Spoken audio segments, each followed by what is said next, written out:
Let's reflect now on liberation movements in southern Africa and more broadly across the continent. Yesterday, President Cyril Ramaphosa, in welcoming some of the delegates at the gala dinner of the party, welcomed other liberation movements from the continent, including Angola, but to mention but a few. We're now joined by Dr. Charles Sinkala, international relations consultant, to talk about how liberation movements change to governing parties.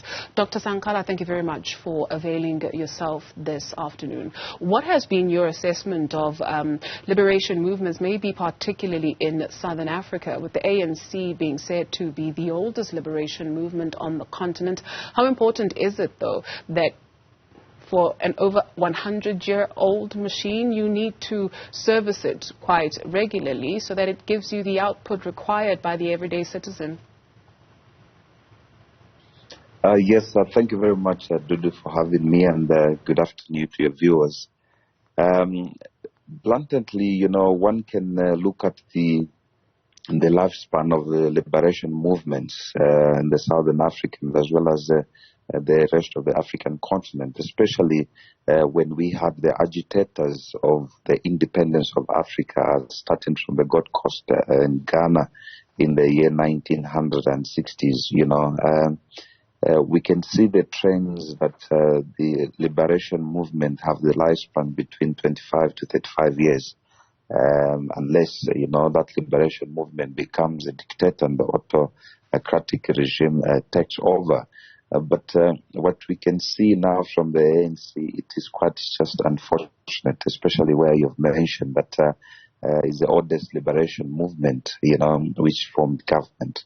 And, it is also, according to studies, it has shown that the liberation movements are not actually organization that can install government, because it's two different things, to liberate the country from the extra colonizers or any other oppressive regime.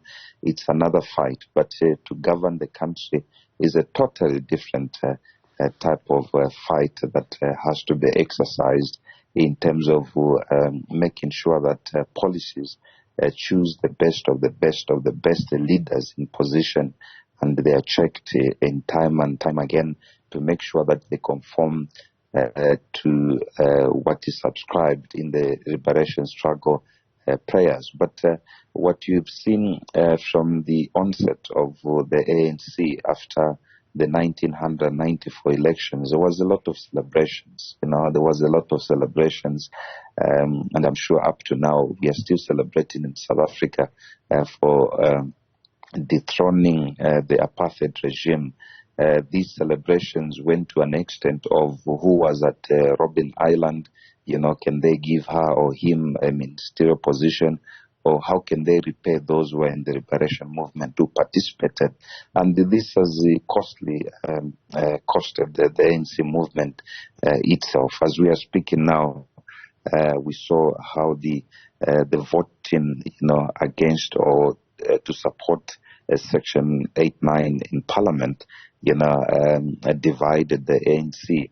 And that is actually unfortunately, we are tied for time. If you'll allow me to join you, please. Maybe just one example of a liberation movement that is still relevant in 2022 on the continent. Is there one you can identify at least? Well, there is a few of them. We have just next door here, we've got ZANU-PF. ZANU-PF, it is an alien organization. Relevant to Zimbabweans in 2022?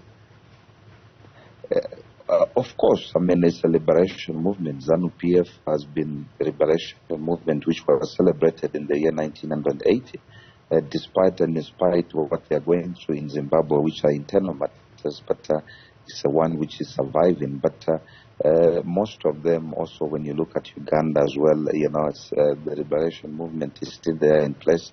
But others, like in Namibia, they are doing well. Angola has transformed in terms of democracy. There's quite a few who, which are surviving at the moment. I wish we had more time to delve deeper into that, but unfortunately that's where we will have to leave it. Thank you as always, Dr. Charles Sinkala, for availing yourself.